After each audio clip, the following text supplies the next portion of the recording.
د زابل د مرافع محکمې عمومي رئیس د سیوري ولسوالۍ له ابتدایه محکمې څخه لیدنه وکړه. د کابل د ښاري ابتدایه محکمې اړوند 4 ځلونو په یوه میاشت او 15 ورځو کې 2546 دوسیې حل او فصل کړي دي. د خوست د مرافع محکمې عمومي رئیس د یاد ولایت له مرکزي زندان څخه لیدنه وکړه. د کابل د مرافع محکمې عمومي رئیس د یاد ولایت د 4 ولسوالیو له ابتدایه محاکمو او نظارتخانو څخه لیدنه وکړه. د سترې محکمې د جزا دیوان عمومي رئیس د لغمان او ننګرهار ولایتونو د قضایي، نظامي او ملکي ادارو له مسؤلینو سره وکتل. د کندهار د مرافع محکمې رئیس د یاد ولایت د 4 ولسوالیو له ابتدایه محاکمو څخه لیدنه وکړه.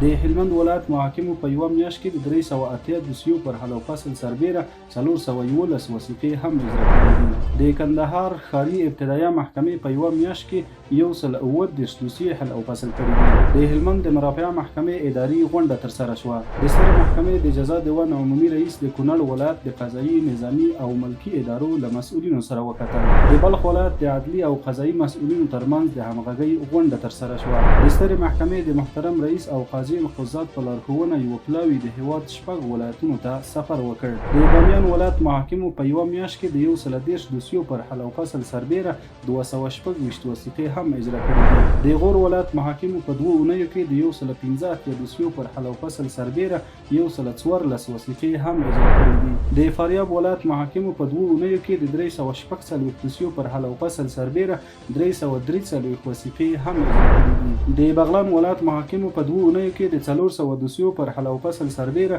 146 وثیقې هم اجرا کړي دي. د کندوز ولایت محاکمو په یوه میاشت کې د 641 دوسیو پر حل او فصل سربیره 1533 وثیقې هم اجرا کړي دي. د جوزجان ولایت محاکمو په 2 اونیو کې د 160 دوسیو پر حل او فصل سربیره 244 وثیقې هم اجرا کړي دي. د بادغیس ولایت د مرافع محکمې اداري غونډه ترسره شوه. د فاریاب د مرافع محکمې رئیس د دغه ولایت له مرکزي زندان څخه لیدنه وکړه.